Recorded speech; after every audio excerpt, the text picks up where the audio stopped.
got Mr. Brian Bielmann, as you can see there on the screen. Yay, let's hear it for Brian. We were talking yesterday and I was trying to work out how long ago it was that we actually met. I worked on the World Surfing Tour as their media director, and Brian was one of the big photographers that came and joined us on the tour. So we caught up around about 1995, we figure, so it's been quite a long time. It's great to be able to sit down and do this tonight. So I'd like to invite up one of not only the North Shore, but definitely one of the world's greatest water photographers, and surf industry photographers, Mr. Brian Bielmann.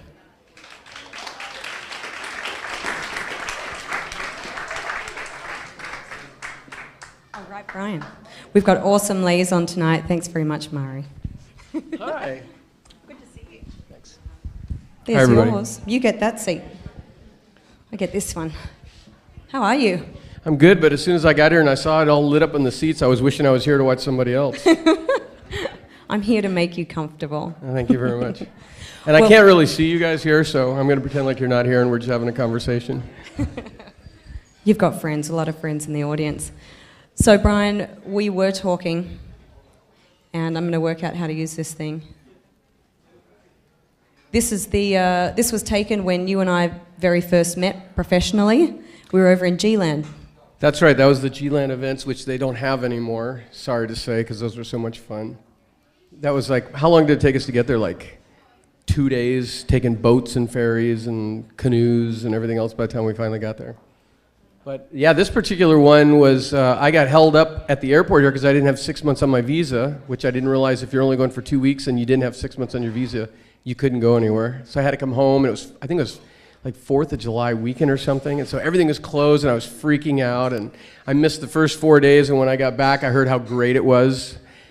I was so depressed, but as it turned out, the last few days of the event were the best ones anyway, and that's when I got this photo here of Luke, who actually won the event. And G-Land was a mission. It's a lot easier nowadays, I hear, but I wanted to choose this photo for one. It was kind of indicative of the whole trip. We did everything the long way, and we're print film on this. So can you fill us in just the hazards of going somewhere like Java, in the jungle, in the heat, across the water many times, and shooting film? Well, let's see, hazards shooting film was going through the X-ray machines in the airport. Hazards of being in G-Land was hanging around with a whole bunch of Australians, surfers who drank way too much, and tigers, and bats, and I think they even got, didn't they get smashed by a tsunami at one time and took all the huts out and everything else? So yeah, it was, you really were right on the edge of the jungle, and it was just crazy right behind it. We'd wake up in the morning with tiger tracks all over the place. I remember walking down a little farther to go surfing during one of the main heats because we knew nobody else would be surfing, so I skipped out of shooting, and I forgot the writer's name now from Australia.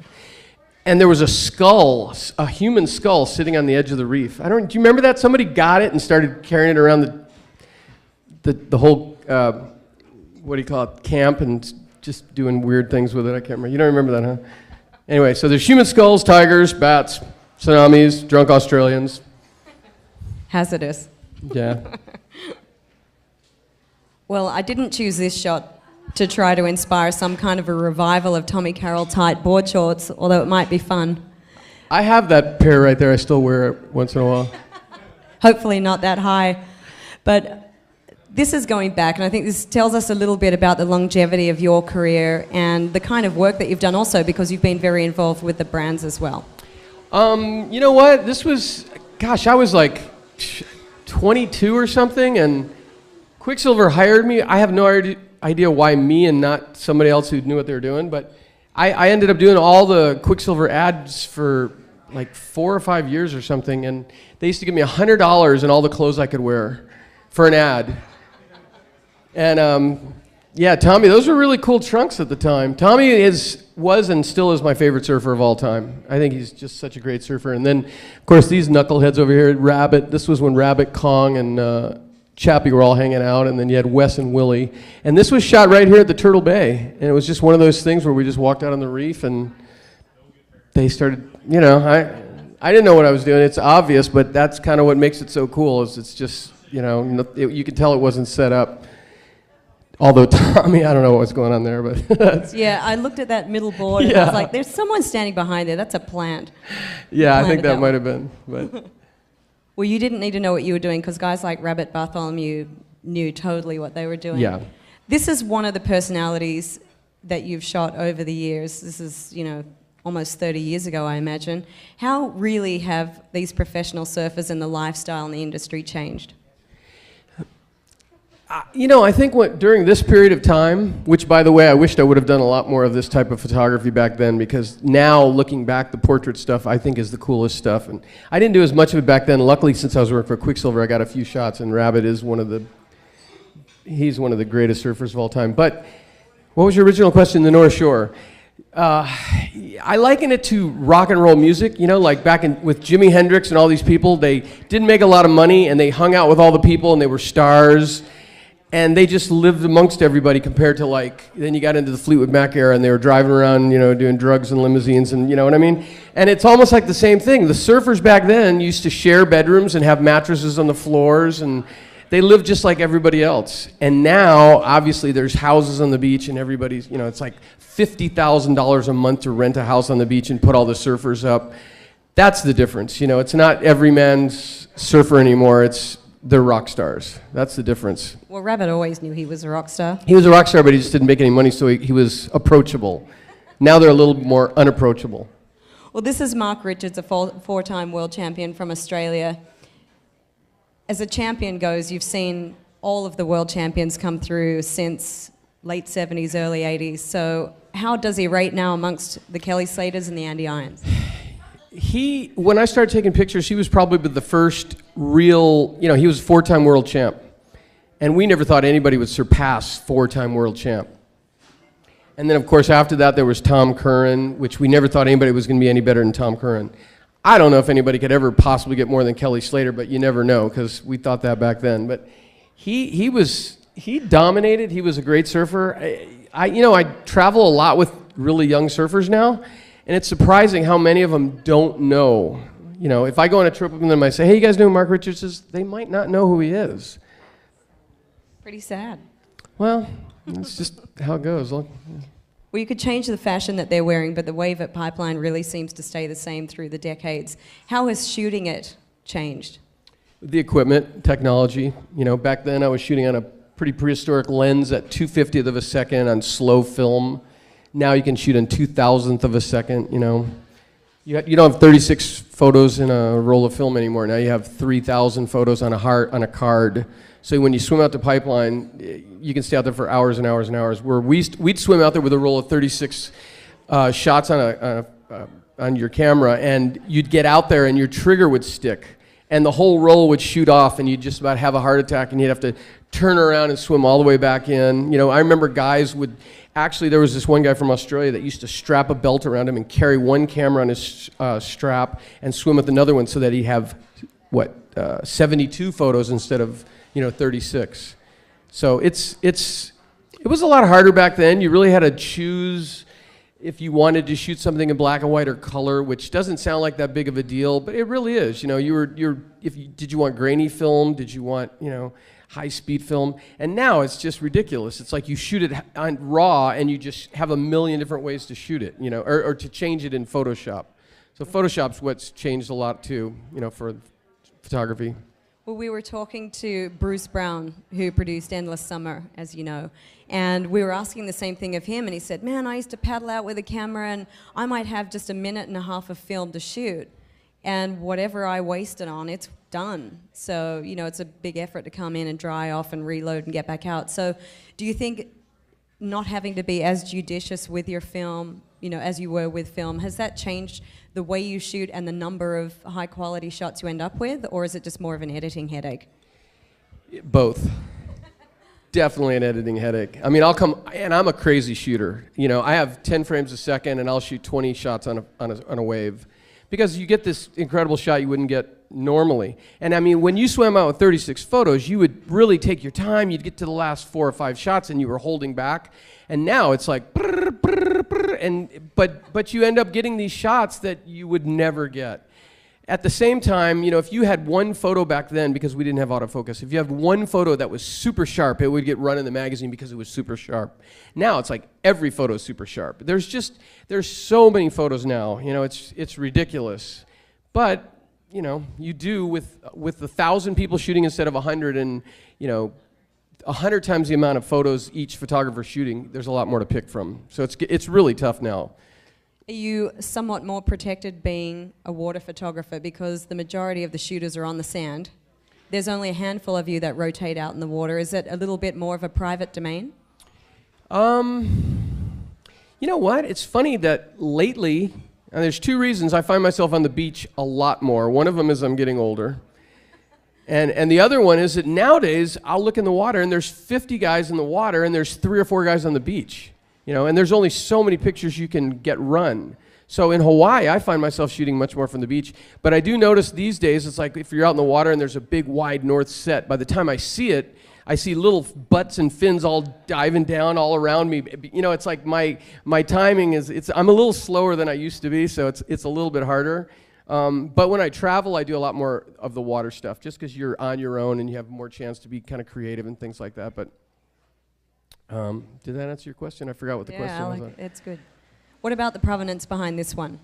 This was Brian Pacheco, and this was during the trials of the Pipeline Masters to get in. And this was the finals. And he had to catch that wave to make the final.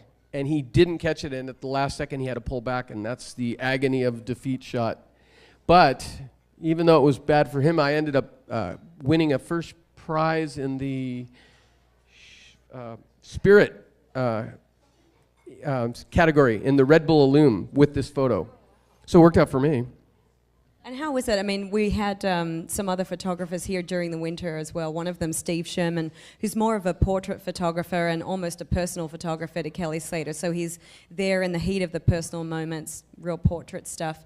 Do you sort of specialize more in the action and lifestyle, or do you do close-up stuff? The reason I ask is in a moment like this when you've got athletes who've, made or broken careers, how is it to sort of share those moments with them? I'm lucky enough to be friends with a few different guys that I travel with. Bruce Irons, I traveled a lot with Andy Irons. And just knowing guys, you get a lot of those great shots like that. I'm not really good at just, running up with a situation happening with my camera. I'm not really good at that. As far as my specialty, it's funny, I've never felt like I've had a specialty. But that's probably what's created my longevity, of still being in the business, is because I'm pretty good at everything. If I had to say I specialize in anything, probably a lot of the underwater stuff that I do, because that seems to have really, gotten a lot of interest around the world in different magazines, things like that. The fisheye photos, there really is like 50 guys doing it. So it's really hard to compete with those guys because that's all they do. So I try to look at everything else that's happening and try to do that. And mainly, I think for me, I like to wait for swells. Half of the time I travel to, a Tahiti contest, Fiji contest, really good places. And then I'll just watch, and when we get really big swells, I'll try to get a crew together and I'll go and be on those swells. Where I know there are photographers that'll just take 5 guys, they'll go on a trip somewhere, and they're really good at making terrible waves look good. I'm not really that good at making terrible waves look good. I'm better at just being at the right place at the right time. I think that's it for me. Is the travel as addictive as people will ask you? I mean, we've obviously traveled a lot of friends that are photographers and work with the surfers. We travel a lot, and it seems like it's a pretty hard boat to get off sometimes. Is the travel the real bug for you, or is it capturing moments like this? I spent 6 months in Hawaii, and by the time Hawaii's over, I'm really sick and tired of shooting Pipeline and Backdoor, because that's really what the North Shore's turned into. And then I look forward to 6 months, not of constant traveling, but of, during the 6 months, I probably do 7 or 8 trips. And I'll go anywhere from 10 days to 3 weeks. So it breaks it up for me, and it makes it really, really interesting. And I'm just about at that time where I'm going to start traveling again. So, and my wife's pretty happy too, because she gets rid of you for a while. That's got to be good, Sean. Yeah. So I'm kind of looking forward to that, and then by the time that's all over and it's time to come back again, I'm really happy to come back again. Favorite locations? Tahiti for sure. Tahiti because it's really been overdone a lot, but I want it to be either really big or really small, because if it's really big, obviously you're getting those incredible shots, tow-ins and things like that. If it's really small, I'll go out and spend 3 hours just swimming underwater, shooting underwater photos. I'll take a little canoe, take it out there during the event. They have one of the ropes tied up with the buoy line and everything, and I'll just tie up to that, and I'll literally stay out for 3 hours and just shoot underwater shots. And everybody else is just hung over and they're not doing anything because they don't think the waves are good enough and stuff. So it's kind of weird, those are my two extremes. Were you over there in this real code red year that they had? I was, and there's a photo in here actually, but we'll get there. But yeah. I'm just curious if you can fill us in. This was one of the, or probably the heaviest day on record in Tahiti. It was fortunate that nobody died, but there were definitely people there who were prepared to go that far, weren't there? I was terrified, and I was in a boat. But if you saw the situation with the boats, you'd understand. There's literally, I don't know if I'm exaggerating by saying 50, but close to it. 50 boats in this one little section where you can throw a rock into a 30-foot wave. It's crazy, and there's like layers of boats, so every time a set comes, they start beeping their horns and screaming and yelling, and you have to wait for this row of boats to go over, then there's a row of boats behind that, then there's a row of boats behind that. This particular time, I was with the craziest boat driver in Tahiti. Seriously, the day before, somebody said, I'm going to get on the boat with that guy. And I was like, there's no way in hell I'm getting on the boat with that guy tomorrow. And I ended up on that boat. A long story. And so we were the last boat to go over every single wave. So if you're watching the videos and you're seeing all these boats going over and you see the one boat that barely makes it over, that was us like 30 times. And I literally sat there and went, all right, God, you know what? If something happens, I'm dying doing what I love to do. I was that nervous. And there was other people out there that thought it was a big party, and they just didn't know any better. They didn't know how serious it was. Kind of like that? That's the photo right there, actually. And I apologize. This was such a massive photo that it actually blew up my computer a few times. Kind of looked like that. Well, people have always asked me, what's your favorite photo? And I've said, I don't know. I have so many favorite photos. I can honestly say this is my favorite photo. It's just the biggest, craziest wave that anybody's ever ridden. And the thing that makes this shot so good is that you can see the trails from the jet skis and boats in front of me right there. All the other boats are at the very top of that wave or on the other side of it by this point. And we're still at the bottom of the trough as this is happening. So he's literally caught this wave, ridden in the barrel for about 3 or 4 seconds, which doesn't sound like much, but if go online and see the video and you'll understand what I'm saying. At the very end of it, which is here, he pops an air. It's as if he's defying, like no human should be able to ride this wave, but obviously nobody told Nathan Fletcher this. But he rode the tube all the way, and then on the very inside, he just hits it and literally flies up, does an aerial at the end of this wave. The spit just overtakes him, and he's just gone. And he said that when he came up, he felt for his head and was really happy that his head was still attached to his neck.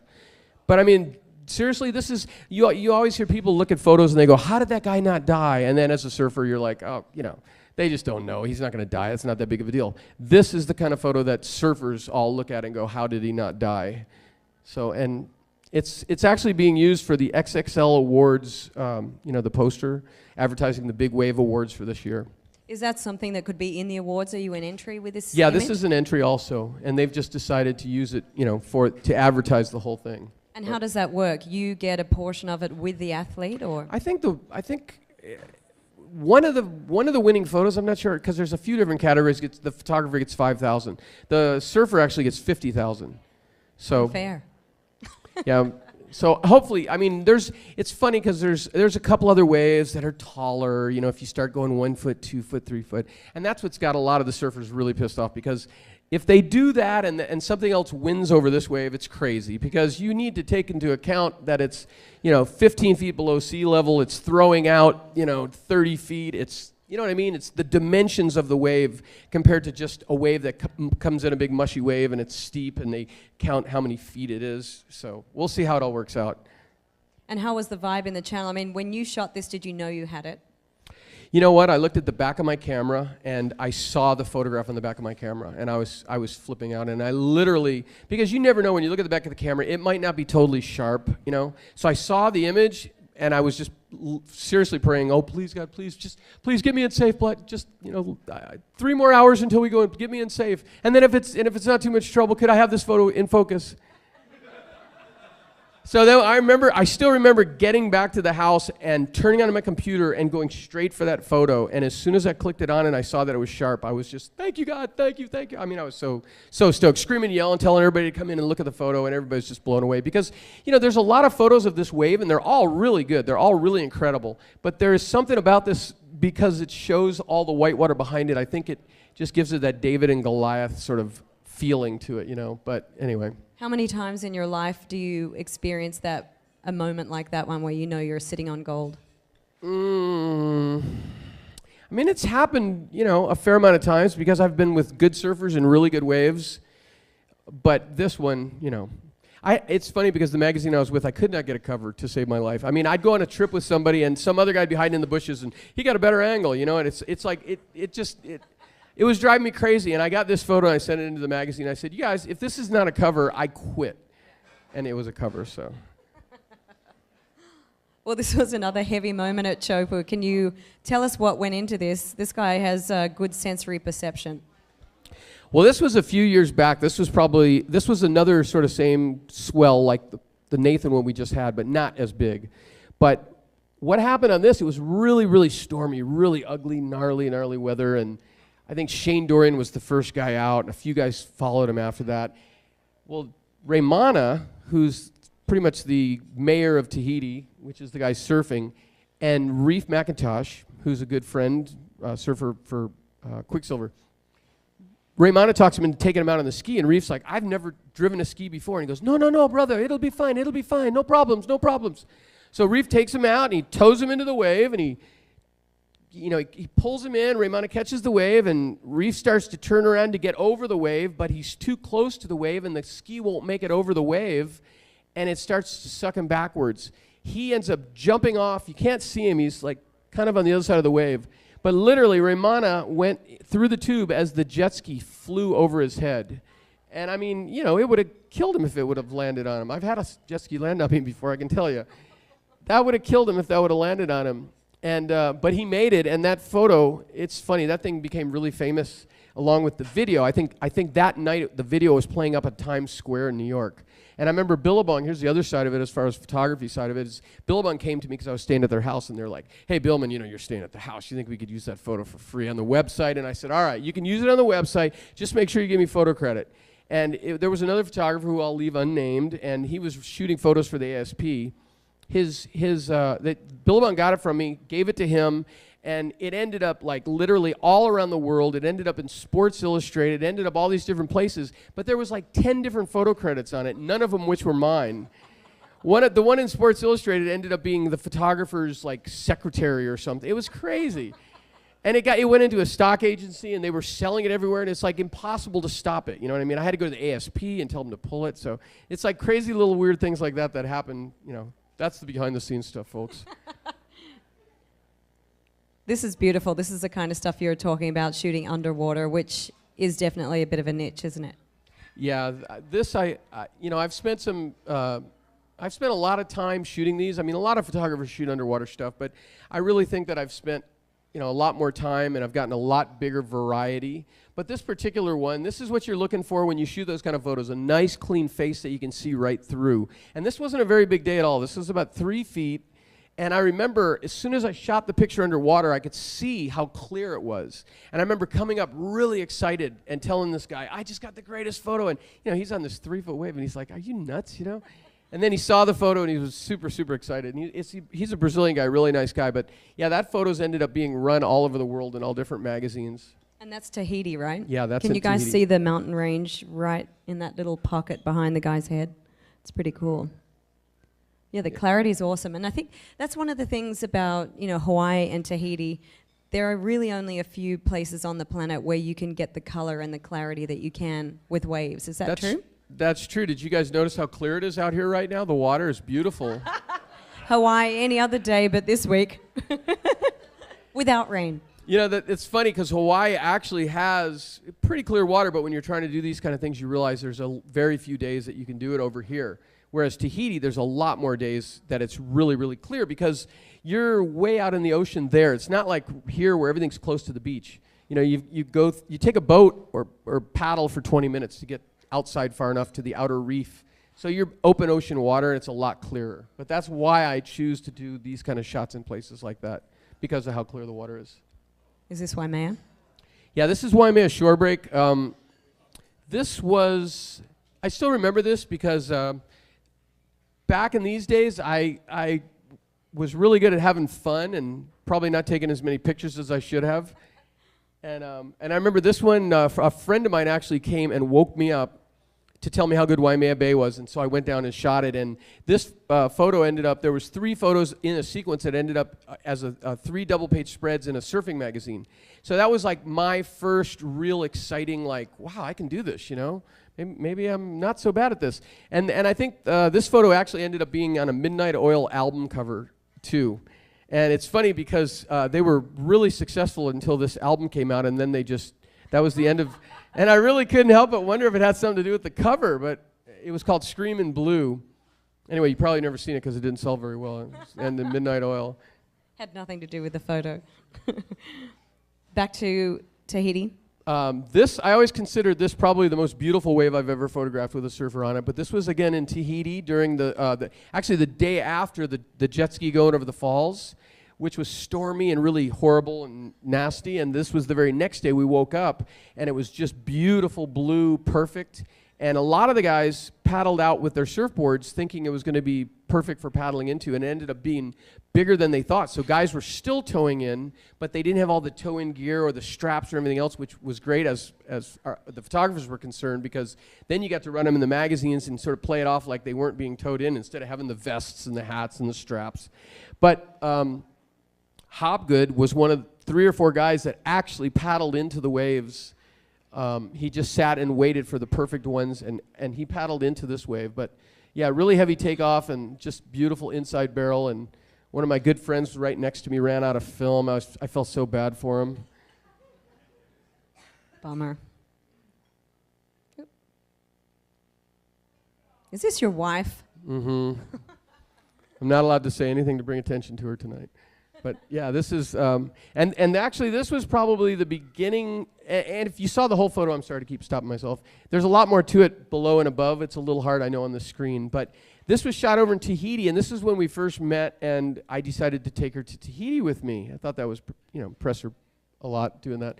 So we had all this stuff made to do all these cool photos. We made mermaid tails out of wetsuit material. She designed this actual dress to go over there and do these shots with, and we went over to Tahiti and stayed for 3 weeks, and we just had a whole lot of fun doing all these photos, and this was one of them, and this has probably turned out to be my most famous, popular photograph. You know, I've sold the most of this one, but this was kind of the beginning of the whole underwater thing for me, was when I did this shot. And was a shot like this easier said than done, dealing with a dress like that and getting all of that together?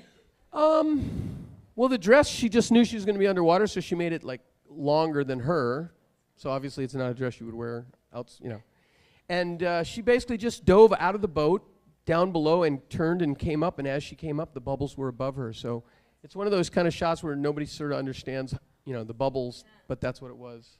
Very cool. But I'm like, I had her doing it over and over and over, and she ended up getting a really bad ear infection. So I don't want to spoil the picture for anybody. So well, this is super clear. This is amazing, the clarity of this water and just the wildlife in it. Is this, again, one of the perks of the job? Yeah, this one, I just love this photo, especially because there's a really cool story behind it. But this was after one of the contests was finished, and my one of the guys from the magazine and I and a few of our friends, we all went to one of the outer islands for a little, you know, vacation, a few days, because the flights from Hawaii only go once a week. So we had a few days. We went over to Tahiti, and he told me about this little sea life park kind of a thing where it's sort of screened off, but I think they're free to come and go. But the bottom line is they've been domesticated, you know. But we swam out there, and they don't want anything. They only get a certain distance from you and everything else. So everybody went in. We had lunch, and I decided to go out and try to take some photos by myself. Well, I was the only one out there, and it was the weirdest thing because there's so many fish, there's so many turtles, manta rays, and they all came up to me at one time. The manta rays were literally coming up on my chest so close with the fisheye lens that I was pushing them off of my chest to fit them in the photograph. And while I was pushing the manta rays off my chest like this, I could feel this tapping on my arm. And it was the turtle tapping on my arm, this turtle right here, to get my attention. It was very, very surreal. And anyway, the next year I went back and I had all these different lenses and all these great ideas and things. I was going to spend the whole day there, and not one of those darn things would even get close to me. So it's one of those moments. I have no idea what was going on. I don't know, but I love the manta rays. They look kind of like a reflection of the range behind. Yeah, they're really beautiful in person, up close. And is this an aerial or is this underwater? That's I didn't even realize I gave you that one. I better come up with a story real quick. That one that's Is it yours? Yeah. I heard about Jolie's show. He was talking about Jeff Devine's photos. No, this is my photo, yes. This was over on the west side, and that's another one where my friend took me out there to shoot dolphins, and you just couldn't get close to them.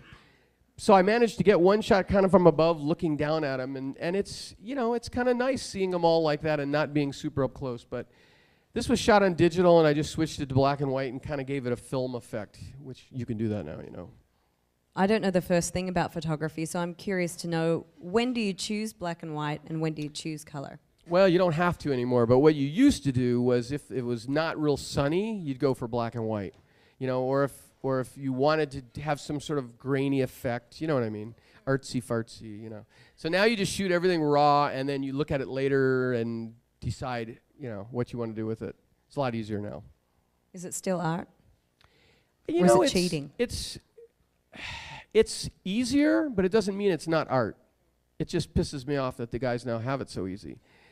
But it's still artistic, And it's funny because this is getting off the subject a little bit. I was looking at a photo the other day speaking of artistic, I was looking at a photo the other day, and there was 20 photographers at Rocky Point, all lined up side by side with the exact same lenses. Because back then, they were looking for that tight action shot, fill in the frame as close as you can get and as sharp as you can get. And now, you got guys hiding under bushes and, putting trash can lids in front of them. Everything you can think of to sort of like, oh, I got this great shot of the guy. Well, I got it too, but I got it with this pregnant lady walking in front of me, so mine's going to get published, So it's kind of like you have a 100mm lens now, and you have a better chance than if you go out and spend, $6,000 or $10,000 on a really big long lens. So it's kind of changed. It's good, people are thinking a little bit more, but anyway, it's kind of like, wait a minute, that's a perfect picture, and you had someone in front of the surfer. So anyway. Well, we were talking. How I got off on that tangent. But go. You were actually at the vanguard of sort of the digital transition, but looking here, this is another kind of a delineation, I guess, is going into not just another genre, but just the whole lifestyle and the personality concept. So shooting waves, is it easier than shooting people? You know what? When you're shooting waves, you get to just document what's happening. When you're shooting people, you have to have some sort of, what's the word I'm looking for? You have to be slightly interesting to get their attention, and you have to work a little bit. You have to create something. So sometimes I like doing that. Sometimes I bring in strobes and I do all kind of stuff or have an idea ahead of time. But the surf photography thing, you don't have to think. You just sort of react and just you look, you try to get everything sharp and cropped right. And so that's kind of the difference, in the two things. But you know what? It's just you get a little sick of doing one thing and then it's time to do something else. So there are photographers that only will shoot one type of thing, and I would go crazy doing that. I couldn't just do one thing. I'd get really bored. But is music a big part of what you've done over the years? Anybody that knows me knows I'm a music fanatic. I have like my wife knows. I have like 4,000 vinyl records. I have probably 200 box sets. I'm really, really into music. I go down to my little man cave to work all day, and the music plays all day. But I shoot a lot of photos of concerts too. Jack Johnson, I shoot all his concerts for him at the Kukua festivals. But this particular shot, I had only been taking pictures like 8 months. And I literally remembered that you put the f-stop all the way to one way or all the way to the other, and I couldn't remember which one it was. And thank God I put it all the way to 2.8 instead of f16. But I was right up against the stage. This was at the Shell in 1978. It's kind of like I didn't realize it was a big deal, then. But all these years later, it's a pretty big deal. And the funny thing was I was just at a Kukua festival, and Ziggy Marley was there, and Rita came out, his mom, that's Rita on the right. And Ziggy actually said, 30 years ago, my dad was on this very same stage with my mom. And I was in that very little front section between the audience, and I wanted to scream out, I got the photo! but it's really cool now to have this photo, and then, 30 years later, have Ziggy with his mom, same place. It makes me wonder, we've tragically lost a few great surfers in the last year, and you don't shoot looking reflexively at what this might be one day. So do you ever kind of see those moments when you shoot people? Do you ever feel like, wow, this is a moment in time? I do now. I traveled a lot with Andy Irons, and it's funny, I remember thinking, I was talking to one of my friends, I was like, I got a lot of great shots, but I just don't feel like I got any, historic, epic, shots. And once Andy passed away, I looked at my collection of photographs and I realized, how important what I had was. And I didn't realize it at the time. At the time I was like, hey, Lindy, you and Andy, go half underwater. I'm going to shoot you from that big dome port and blow a bubble at me, make a face. Stupid little ideas, which, now that stuff is so important. So it's that happening, and of course all the action of Andy I had, because I probably have more photos of him than anybody, action and personality, and now it's made me really think about that a lot more. And I wish, like I said originally, I wished I would have shot more of that early on, the portrait stuff. The last 20 years I've shot a lot of it, but it's really important, and it didn't seem like it at the time. I shot a picture of Andy leaving the beach one day on Kauai from behind, walking away, and I did this slideshow for Andy when he passed away that went on the internet, and the last shot in it was that shot of him walking away. And it meant so much. I looked at it and it was like, how could I not know this was an incredible photo when I shot it? But just I think that's what's amazing. I'm a word person, you're an image person. I think that's why photos really captivate me, because I don't know what I'm seeing when I'm seeing it. I'm thinking it, but I'm not so much looking at it. But when you look at photos, it's like listening to music. When you listen to those old records, you listen to those songs you recognize, they take you back, they anchor you to a time in life. You know exactly where you were, who you were with, what you were thinking, how old you were. Oh, yeah. And these images that you capture, they are those moments in time. So do they all become more meaningful as we all progress through time and look back like we did at those ones with the rabbit and everybody? Well, the first thing I do is look at how young everybody looks when I look back at old photos, especially if I'm in them. You're just like, oh my gosh, man. The other thing is that I lost my train of thought. Hold on. What was the question again? Just asking you, do all of the images become more meaningful in time when you can? All right, I remember now. One of the things I find is that I start looking at the pictures like I wasn't there, as if I'm looking at them the way everybody else is looking at them now. It's funny. I almost forget that everything that happened. Sometimes, some of the photos. Other ones, they're like looking at old family photos, and you get all those emotions and things like that. How long do you anticipate doing what you're doing in its current state today, where you're, really involved with the industry and traveling with the athletes? I look around me and I see all the guys my age falling by the wayside, and it's all young guys. But thankfully, thank you God, right now I'm doing better than I've ever done with my career. So I have a mortgage and 3 kids. So I don't know how to do anything else, and I plan on just trying really hard and keep things going, But I'm in a good place. I'm with a good company. I work for Volcom and Transworld Surf, and things are really good right now. So I keep saying 10 more years. Just give me 10 more years. And I said that like 3 years ago, and I'm not at 7. I'm back at 10 still. So, 10 more years. That's how much longer. Well, I know there's a few budding young photographers in the audience, and I think if there was 1 ounce of advice that you could share this evening, now that it is so available to everybody with technology, what is the key, or what are the critical keys to being somebody successful and having longevity with a camera? Okay, if I look at my own longevity, honestly, I think I saw photographers in the beginning of my career do really well, and they're gone now, you know.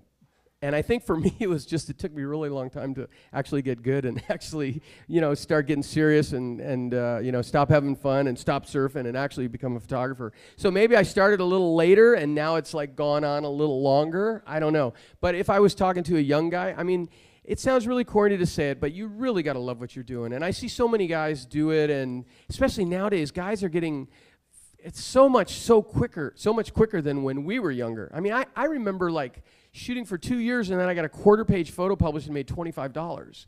You know, and now it's like guys start, and within like 2 years, if they're good swimming in the water, they're all over the place on every magazine. Especially with digital, you get a good photo, you mail it to a million places. But they burn out a lot faster. So the thing I would say is just do it for the right reasons, and really, really, you got to really love what you're doing, you know? And just remember, you're not going to get rich, but you're going to make as much money as somebody else that maybe is doing a job they don't love, you know? But I'm passionate about it. That's what, you know, I love it as much now as when I first started doing it. And did you come from the mainland to Hawaii specifically chasing surf and photography? I first came here from the East Coast, Virginia of all places, to surf. So I did every little odd job in the world. You know, I worked at Waimea Falls as a janitor, and I was a shoe salesman, and everything I could just to keep surfing. And then one day I was 21 years old, and I was like, what am I going to do? I got to do something. I have to, you know, become something. And it took me about a month, and then I was like, well, how can I keep surfing? I'll be a surf photographer. And so for a whole year, I was just fine. I was like, I'm going to be a surf photographer, and I never bought a camera. I just went around telling everybody I was going to. But it got me through it. I was fine, you know. So then I bought my camera, and I was like, I told you guys I was going to be a surf photographer. And then I made every mistake there was. I drowned so many cameras. I mean, I did the stupidest things you could ever imagine. But there was nobody there to teach me. I was doing it all. I didn't know anybody, and so. But I lost my train of thought again. What were? This is the Over 40 show. Yeah, over 50. Anyway, and I eventually was able to do it full time. You know, I worked construction and did all kind of things, and eventually I started just barely surviving, but I wanted to make the break. And then I moved to Los Angeles. I used to live in Los Angeles half the year and here half the year, and I'd study under fashion photographers or any kind of photographers that would hire me, because I just wanted to learn. And that was really good. That opened my eyes a lot rather than just staying here and being a surf photographer. And that's probably where I have that side of me that does the lifestyle and, things like that. Well, Hawaii's where you live, and Hawaii's what we all love, and we come because the ocean's right here and we can enjoy it. You've seen pretty much everywhere with a wave on the planet. Is there something that is just more captivating about what you experience and see and capture here in Hawaii? The thing about Hawaii that I love is just it's my backyard, and it's funny because for 6 months of the year, I basically walk out my backyard and take pictures. Not really just my backyard, but within minutes. And then the other 6 years, I'm going to the other side of the world to shoot pictures. So I think your question was, is there something more captivating about Hawaii than other places? I mean, the visitors here keep coming back. If I didn't live here, I'd keep coming back. It's got some kind of... Well, you live in America, and you have all the other perks, that you get traveling around the world. You go in some weird places and get some beautiful waves, but you're not in America. And we do live in the best place in the world, by the way, guys. Although Australia's pretty darn good, too. But, the one thing in Hawaii, we have this, 7-mile stretch of just every different kind of wave in just such a short little zone, And I'll travel to the other side of the world, travel for days and get to a spot and there's one surf break, And that's when I'm there to shoot. So here, it's just like there's all these different places, different breaks within a 7-mile radius. That's pretty good, and you don't see that anywhere else in the world. And when it's clear, it's really clear. Yeah. And, so that's nice too. Well, I have a question up there. Nani, did we get that little piece of video that we were trying to get? We didn't get it. Your kids were trying to set you up. They are obviously working on cameras themselves these days, and we won't turn on the music, but his kids captured him busting a few moves the other night, and they were hoping to bust you tonight and show it. Thanks, guys. Gee, really sorry you didn't get that together. But Brian, I just want to thank you. We've got a couple of other photographers in the audience tonight. I see Vince down here. Thanks very much. It's a really dedicated industry that you work in, and there are some of you that have been around for a very long time, and it's not an easy industry to work in. I know working with photographers, the frustrations I hear about year to year every winter when it comes around, and the prices go down, and there are a lot more people out there competing for it. So we wish you a long career, more than 10 years. And we thank you for coming down. And if you would like to ask technical questions or just get a little bit more background and insight, you're going to be here for a little bit to answer some questions. Sure, you can always ask Vince Gavateo sitting right there too. Brian will be around, but please show him your appreciation. Thank you very much for coming. Thanks, guys. Oh, I'm not sure if this is being televised, but I have a friend, Joni Lee James, in Australia who couldn't make it here tonight. And one last thing, I mean, I love taking beautiful pictures that people enjoy and things like that, but I was watching a video today, Joseph Kony, 2010, and it's really interesting. I'm not going to go into it now, but if you guys can think about it, go on this website and you'll understand what I'm talking about when you look at it. It's got to do with Africa and the slave labor trade and everything, and I don't mean to turn this into that, but I just saw it today and I was really moved by it. The imagery was powerful. Did you see it? I haven't. Yeah. Joseph Kony, 2010. Just go to that website. And if anybody is going to be around for the next couple of weeks, just to let you know who's coming up. Next week, we've got Dwayne DeSoto, who's a model and a professional longboarder, surfer, and also runs one of the most meaningful organizations here in Hawaii. It's called Nakamakai, and it brings at-risk youth to the ocean, gets them surfing, gives them a good quality of life. After that, Derek Doner, one of the big wave riders who pioneered tow-in surfing, he's going to be here. And then we go from stills to moving images for the last Wednesday of March, and we've got Mike Prickett, who did the IMAX movie, what was it? Ultimate Tahiti. So great lineup. Who is the best cinematographer in the whole industry? Just like you're a great still photographer. Cut it out, get out. All right. Thanks for coming. Thanks for joining us, everybody. Appreciate having you. Thank you very much.